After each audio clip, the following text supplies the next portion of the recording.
tuendelee kujikita kuboresha huduma za mawasiliano ya simu, usikivu wa redio, kiwemo kufanyia tathmini redio za kijamii, kujua kama wanafanya kazi inavyostahili, ruzuku tunazowapatia kama zinajitosheleza, na nini tuweze kufanya ili kuhakikisha redio hizi zinatimiza wajibu wao na wananchi kweli waweze kuona matokeo na matunda ya uwekezaji ambao serikali imefanya katika redio za kijamii katika maeneo yao.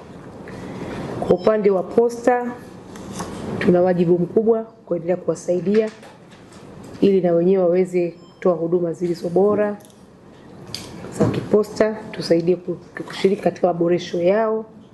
Lakini pia kama tunatoa kwenye taasisi zingine kompyuta, laptop, printer na mengine, basi tusisahau pia na mtoto wa nyumbani.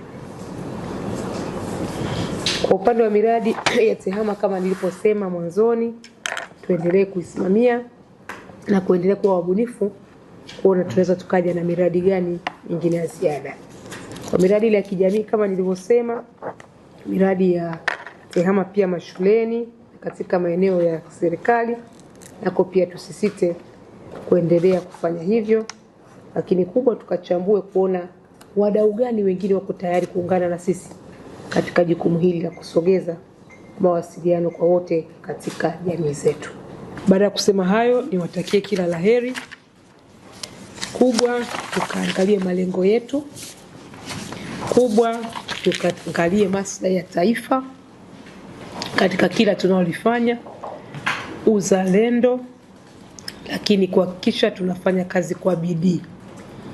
Turnaround tuliojiwekea katika ujenzi wa minara miezi 9 mpaka 15, mimi naamini inaweza ikafanyika kwa muda pungufu zaidi. Tunakuja na yote tathmini, unaweza kushangaa unaambiwa ni minara 1500. Sasa kama minara 201 tunaiwekea miezi 15, ujiulize safari tunayo ndefu sana.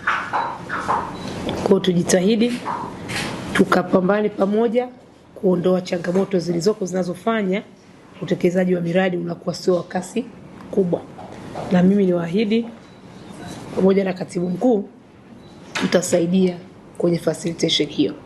Muhimu tu mnapoona mnapata changamoto kama hili liko nje ya uwezo wetu, mapema sana msikae nalo, tuweze kusaidia kulitatua.